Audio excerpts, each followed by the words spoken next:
আশুভ ফাউন্ডেশনের আমি একজন স্বেচ্ছাসেবী। আমরা চাঁপাইনবাবগঞ্জ জেলার শিবগঞ্জ থানা থেকে এসেছি।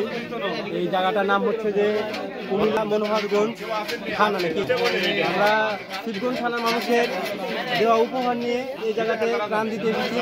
আমরা চাই প্রত্যেকটা মানুষের দ্বারে দ্বারে ঘরে ঘরে আমাদের এই সামান্য প্রাণগুলো তাদের মাঝে পৌঁছে দিতে। কারণ আমরা হয়তো বা তাদের সব কিছুর আবদার পূরণ করতে পারবো না, কিন্তু আমরা যেটুকু সামর্থ্য হয়েছে সেটুকুভাবে আমরা তাদের সাহায্য করতে চাই। আপনারা দোয়া করবেন এবং সকল মানুষদের নিজ নিজ জায়গা থেকে সাহায্য সহযোগিতা করবেন। কারণ আপনারা অবশ্যই অবগত আছেন যে এবং ইন্টারনেট অনলাইনে দেখেছেন যে প্রত্যেকটা প্রায় কুমিল্লার প্রায় অনেক অংশ পানিতে ডুবে গেছে, তাদের শুকনো জায়গার কোনো অবস্থান নেই। আমরা চাই নিজ নিজ জায়গা থেকে তাদের সাহায্য সহযোগিতা করি এবং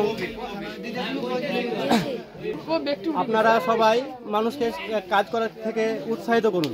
এই থেকে আমার বক্তব্য শেষ।